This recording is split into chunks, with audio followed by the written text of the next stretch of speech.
할렐루야. 주일 새벽 하나님께 예배 드림을 사모함으로 주의 전으로 나오신 광림의 모든 권속들과 또 영상으로 함께 예배 드리시는 모든 성도님들에게 하나님의 크신 은혜와 평강이 넘쳐나게 되시기를 먼저 주의 이름으로 간절히 축원합니다. 오늘은 고린도후서 12장의 말씀을 통하여서 약함이 주는 은혜, 약함이 주는 은혜라는 제목으로 말씀을 나누겠습니다. 먼저 오늘 본문 말씀은 크게 두 단락으로 나누어 볼 수 있습니다. 첫 번째 단락은 1절에서 10절까지의 말씀으로 주님께서 보여주신 환상과 계시 그리고 자신의 육체의 가시에 대하여 말씀하고 있습니다. 그리고 두 번째 단락은 11절에서 21절까지의 말씀으로 고린도 교회를 염려하는 안타까운 그러한 마음이 실려 있습니다. 어제 살펴본 고린도서 11장에서는 바울이 자신의 약한 것을 자랑한다고 고백했습니다. 고린도서 11장 30절입니다. 내가 부득불 자랑할진대 내가 약한 것을 자랑하리라. 그리고 오늘 12장에 와서는 그 이유, 약한 것을 자랑할 수밖에 없는 이유에 대하여서 자세히 설명을 하고 있습니다. 당시 고린도 교회 성도들은 거짓 교사들에 속아서 바울을 완전히 어리석은 사람으로 만들어놨습니다. 자신과 가까이 있던 성도들에게 배신을 당한 것이나 다름이 없었는데 바울의 마음이 얼마나 힘이 들었을까요? 그러나 그러한 상황 가운데에서도 사도 바울은 고린도 교회 성도들을 향하여서 이렇게 말합니다. 15절 말씀입니다. 내가 너희 영혼을 위하여 크게 기뻐함으로 재물을 사용하고 또 내 재산까지도 내어주리니 너희를 더욱 사랑할수록 나는 사랑을 덜 받겠느냐. 바울은 너희를 위해서 기쁜 마음으로 재정도 쓸 것이고 또 내 몸을 바쳐 희생하여 더 많이 사랑하겠다는 그러한 말입니다. 즉 바울의 관심은 자신의 억울함을 변명하거나 해결하는 것에 있지 아니하고 오직 고린도 교회의 성도들을 바로 세우는 일에 있었던 것입니다. 바울이 이렇게 억울하고 어려운 상황 속에서도 낙심하지 않고 포기하지 않고 기뻐하며 끝까지 더 그들을 사랑할 수 있었던 이유는 그리스도의 능력이 바울을 사로잡고 있었기 때문입니다. 하나님께서 오늘 우리에게 원하시는 것이 바로 이러한 모습인 줄로 믿습니다. 바울처럼 그리스도의 능력에 사로잡혀 사는 것. 그리스도의 능력에 사로잡혀 살았던 사도 바울은 고린도 교회 성도들에게 다음과 같이 말하고 있습니다. 5절 말씀입니다. 내가 이런 사람을 위하여 자랑하겠으나 나를 위하여는 약한 것들 외에 자랑하지 아니하리라. 또 9절 말씀입니다. 나에게 이르시기를 내 은혜가 내게 족하도다. 이는 내 능력이 약한 데서 온전하여 짐이라 하신지라. 그러므로 도리어 크게 기뻐함으로 나의 여러 약한 것들에 대하여 자랑하리니 이는 그리스도의 능력이 내게 머물게 하려 함이라. 아멘. 자신의 사도성을 증명해야 했던 이 바울은 이 일을 위해서 자신의 약점을 자랑하겠다는 것입니다. 2절에서 4절까지의 말씀을 보면 바울은 사실 특별하게 하나님을 만났고 하나님의 음성까지도 들었던 그러한 신비한 체험을 했던 사람이었습니다. 엄청난 계시들도 받았었습니다. 그렇다면 당연히 이러한 것들을 자랑하는 것이 마땅하지 않았겠습니까? 그러나 바울은 자신의 그 특별함, 자신의 그 강점들을 자랑하지 아니하고 대신 더욱 기쁜 마음으로 자신의 약점들을 자랑하겠다고 말하고 있는 것입니다. 일반적인 사람들의 경우 대부분 자신의 약점은 감추고 싶어 합니다. 저부터도 다른 사람에게 굳이 제 약점까지 말할 필요는 없다고 생각합니다. 약점이 부끄럽고 창피하기 때문입니다. 또 그 약점으로 괜한 손해를 입게 되지는 않을까, 나를 어렵게 만들지는 않을까, 이렇게 염려하게 만들기 때문입니다. 그런데 사실 사도 바울도 그랬습니다. 약점을 없애고 싶어 했습니다. 그래서 하나님께 자신의 가시를 제거해달라고 3번이나 간구했었습니다.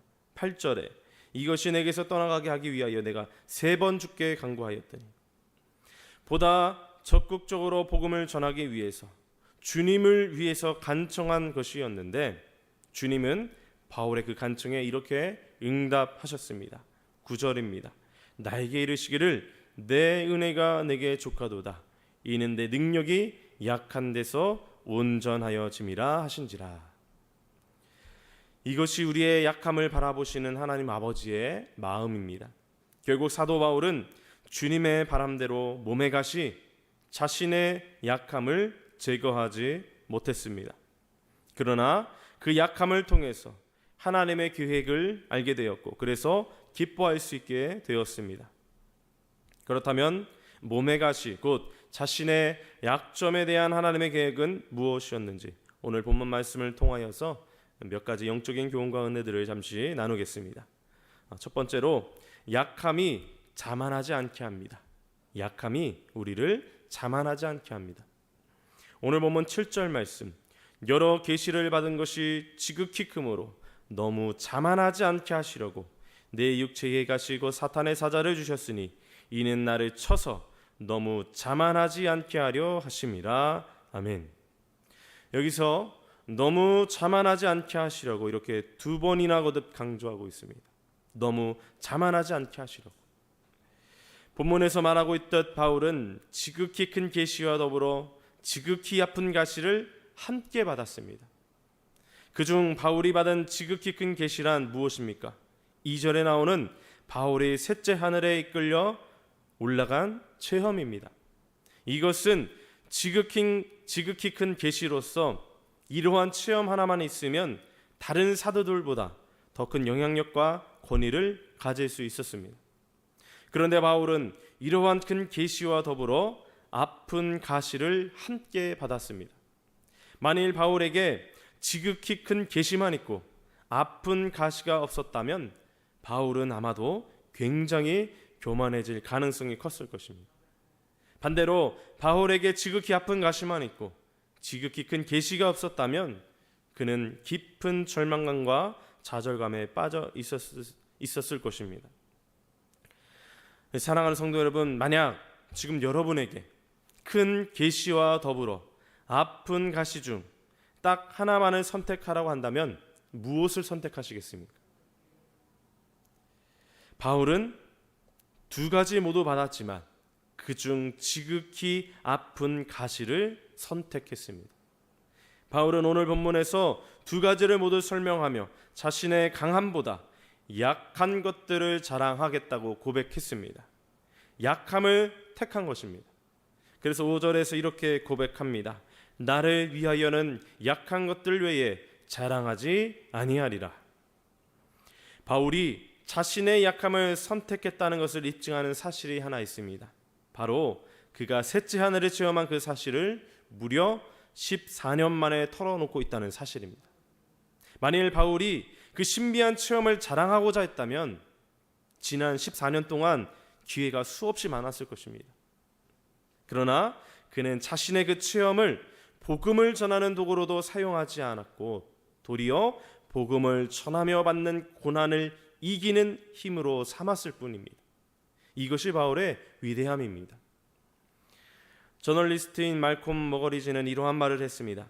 고통을 모두 없앤다고 생각해보라. 그런 세상은 정말 무시무시한 곳일 것이다.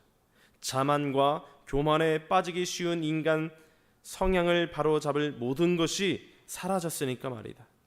인간은 지금도 충분히 나쁜데 고통을 겪지 않으면 도저히 못 참아줄 정도로 나빠질 것이다. 그렇습니다.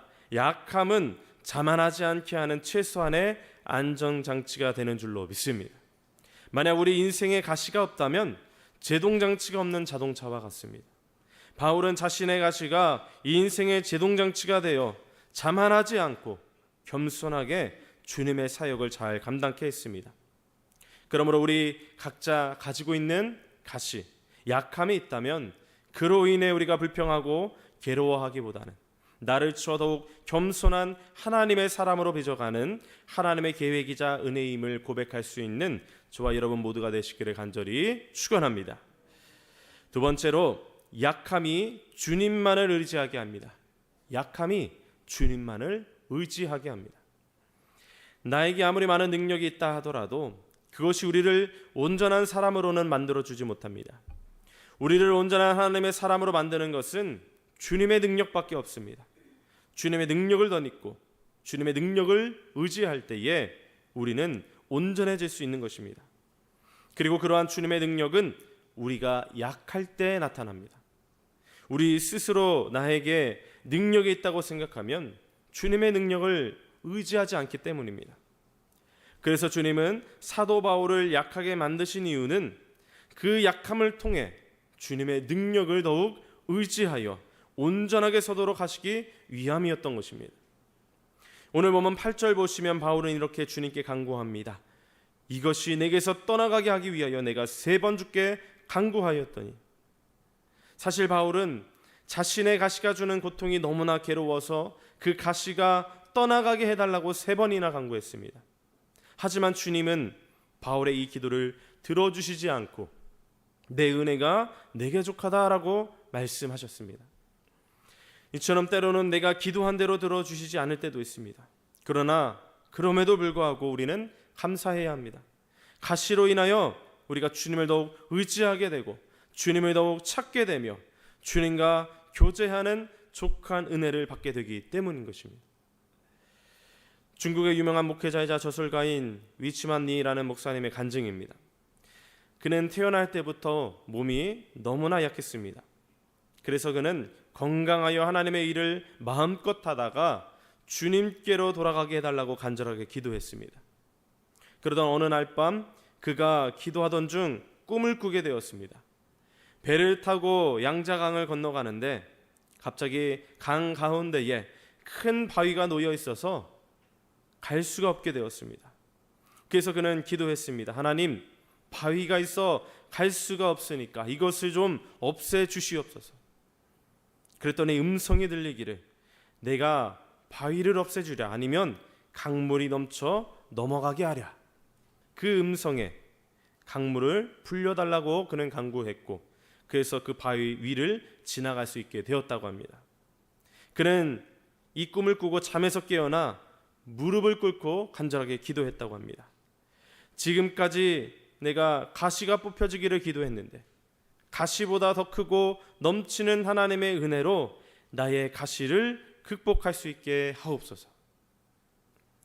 사랑하는 우리 성도 여러분, 나의 가시, 나의 약함으로 인해 주님께 간구한다면 주님은 그것을 극복할 수 있는 능력과 은혜를 우리에게 부어주시는 줄로 믿습니다. 그러므로 나의 약함 앞에서 고민하거나 염려치 마시고 주님께 더 기도하고 주님만에 더욱 의지하여 기도할 수밖에 없게 하던 나의 약함과 그 약점이 축복이 되는 그러한 복된 인생들이 되시기를 주의 이름으로 간절히 축원합니다. 마지막 3번째로 약함이 강함이 되게 하십니다. 약함이 강함이 되게 하십니다. 바울이 몸의 가시라고 표현했던 것을 주님은 내 은혜라고 대답하셨습니다. 바울이 약함을 가시라고 표현했는데 주님은 약함을 내 은혜라고 하셨습니다. 그러면서 주님은 약함이 왜 은혜인지를 분명하게 말씀하십니다. 내 은혜가 내게 족하다. 내 능력은 약한 데서 완전하게 되기 때문이다. 바로 이것이 우리의 약함을 바라보시는 하나님의 마음인 것입니다. 여러분, 이 말씀이 믿어지면 약함을 보는 눈이 열려지게 됩니다. 이 눈이 열려지면 우리는 약함이 아니라 은혜, 강함이 됨을 깨닫게 되는 줄로 믿습니다. 자신의 가시, 약점을 보는 눈이 열려진 바울은 몸의 가시를 제거하지 못해 낙심하지 않았습니다. 놀랍게도 오히려 더 기뻐했습니다. 더욱 기쁜 마음으로 내 약점들을 자랑하겠다고 고백했습니다. 약점을 향한 하나님의 마음을 알았기 때문입니다. 내가 약한 그때가 오히려 내가 가장 강해진다는 것을 깨달았기 때문입니다. 어느 날 나이든 소금장수와 젊은 소금장수가 소금을 팔기 위해 산을 넘고 있었습니다. 산을 오르다가 너무 힘들어서 젊은 소금장수가 이렇게 말합니다. 이 산이 조금만 낮았더라면. 그러자 나이든 소금장수가 말합니다. 이 산이 조금만 더 높았더라면. 그러자 젊은 소금 장수가 그게 무슨 말이냐며 묻습니다. 그때 나이 든 소금 장수가 이렇게 말합니다. 산이 더 높아야 산 너머 사람들이 소금 구하기가 더 어려워져서 우리가 가져가는 이 소금값을 더 쳐줄 것 아니겠는가? 무슨 말인가요? 나의 어려움이, 나의 약함이 오히려 기회가 될 수 있고 강함이 될 수 있음을 시사하는 이야기입니다. 그래서 바울은 당당하게 자신의 모든 약점들을 오늘 고백하며 내가 약한 그때가 강함이라고 고백합니다. 10절 말씀에 그러므로 내가 그리스도를 위하여 약한 것들과 능욕과 궁핍과 박해와 공고를 기뻐하노니 이는 내가 약한 그때의 강함이라. 사랑하는 우리 성도 여러분, 우리 인생에 많은 기적이 나타나면 하나님의 은혜가 족하다고 고백하게 될 것 같지만 아마 더 많은 기적, 더 큰 기적을 원하고 바라게 될 것입니다. 그러나 나의 약함을 고백하면 주님은 그 약함을 보시며 주님의 능력을 나타내시는 은혜의 통로로서 사용해 주실 것입니다. 강하게 만드실 것입니다. 여러분, 모세를 한번 생각해 보시기 바랍니다. 모세가 부르심을 받아 지도자가 된 것은 그가 애굽의 왕궁에서 자라났다는 강점 때문이었을까요? 아닙니다. 오히려 그 강점으로 인해 모세는 살인을 저질렀습니다. 그리고 하나님은 그가 의지할 수 있는 교만을 미디안 광야에서 다 씻겨내시고 스스로 아무것도 할 수 없다고 여기고 광야에서 양을 치고 있을 그때에 그를 비로소 지도자로 사용하셨습니다. 약할 그때에 그를 강하게 만드셨다는 것입니다. 그러므로 사랑하는 우리 성도 여러분, 하나님께서 우리가 피하고 싶은 고통을 또 나의 약점을 제거해 주지 않으시더라도 그 고통을 통해 베풀어 주시는 풍족한 은혜를 깨닫게 된다면 우리는 그 육체의 가시가 무엇이든지 하나님을 찬양하고 감사하는 삶이 되어야 하는 줄로 믿습니다. 오스왈드 챔버스는 이렇게 말했습니다. 우리에게 있는 모든 자기 의존적인 요소는 하나님의 능력으로 사형 선고를 받아야 한다. 우리가 전적으로 약하다는 것과 하나님께 의지할 수밖에 없다는 것을 인정하는 순간이야말로 바로 성령님이 능력을 발휘하실 순간이기 때문이다. 이제 우리의 약함을 믿음으로 주님께 드리시기를 바랍니다.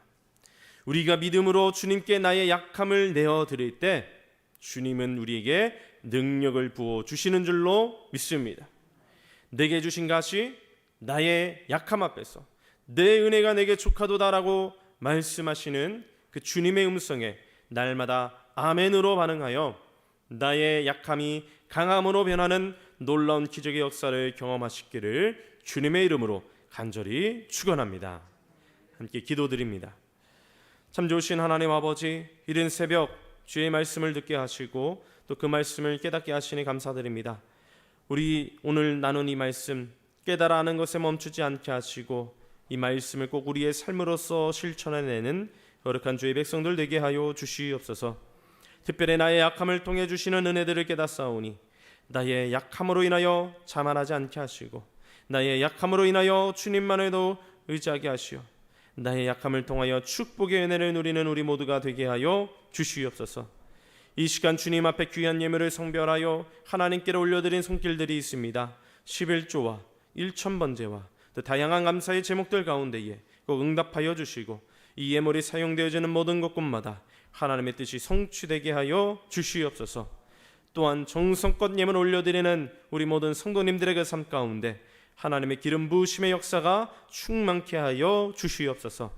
이 모든 말씀 살아서 역사하시는 우리 주 예수 그리스도의 이름으로 간절히 기도하옵나이다. 아멘.